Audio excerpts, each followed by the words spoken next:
Let's try, let's see. How many significant figures if I write this?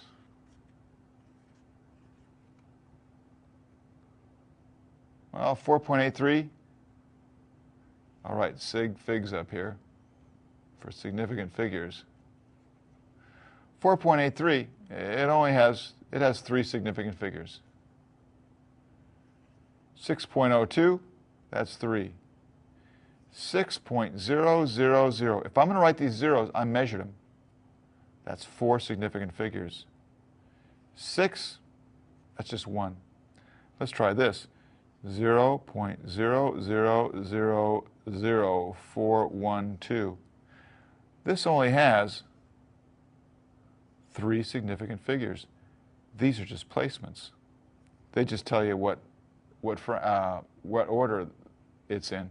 How should I explain this part? I know. Okay. Let's say I've got 1.3 millimeters. Well, that's the same as 0.0013 meters. It's still just 2 significant figures worth of accuracy. If I added these, it'd be like I gained accuracy just by changing the number of units, and that can't happen. A good way to check this out, make sure you know how many significant figures you have, is to write the answer in scientific notation. This answer, for example, would be the same as writing 4.12 times 10 to the minus, let's see, 1, 2, 3, 4, 5, times 10 to the minus 5. And here you can see I've only got 3 significant figures. We're going to use a lot of scientific notation, and so I want to make sure you're familiar with that. Let me multiply some numbers together.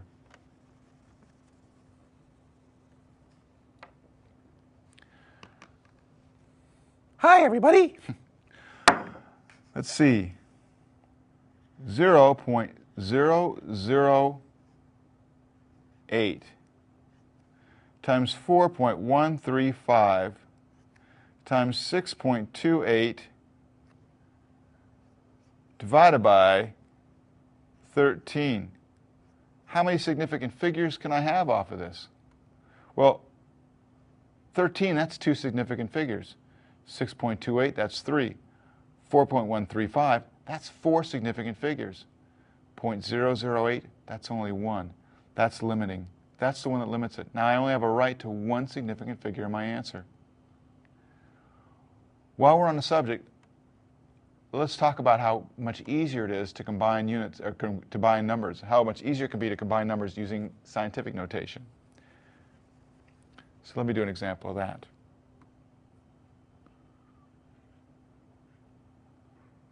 5,180 times 0.007538 times 12 divided by 6,280,000. Now the thing about scientific notation is that the powers of 10, they just add when you're multiplying together. So this would be 5.18 times 10 to the 3. I'll multiply that by 7.535 times 10 to the minus 123. I'll multiply that by 1.2 times 10 to the 1. Divide it by 6.28 times 10 to the 6. Now I can see that I've only got a right to 2 sig figs, 2 significant figures in my answer, because it's limited by this one right here. This guy has got 4, this has got 3, and this has got 3. Now, I don't have a calculator, so I can't tell you the answer, but I can get pretty close. First, I can tell you the powers of 10. I've got, well, let's rough it. I got 5 times about 7, that's about 35. 35 times 1, well, it's still 35. 35 divided by 6, it's about 36 divided by 6. So it's going to be about 6. I mean, roughly, very roughly, it's going to be about 6. 3, now when I multiply the powers of 10, they just add. 3 minus 3 is 0. 0 plus 1 is 1. 1 minus 6 is minus 5. So this answer is going to be about 6 times 10 to the minus 5. Feel free to calculate it and see what you can do. By the way, on your calculator,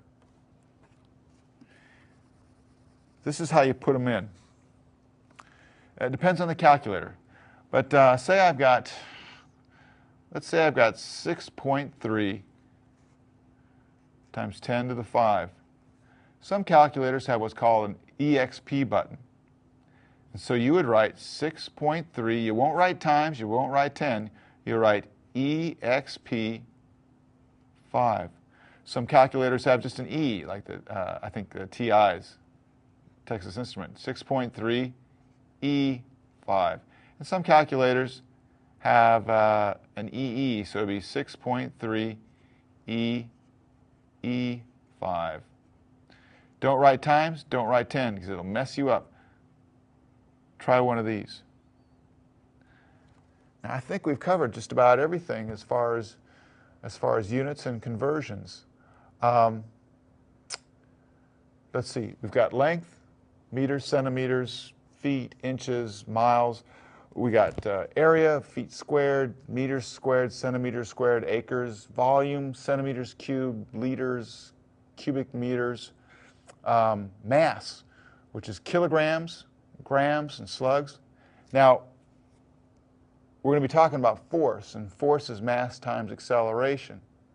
And the units of that would be like newtons and pounds and even ounces. So I guess it's about time to talk about force and weight.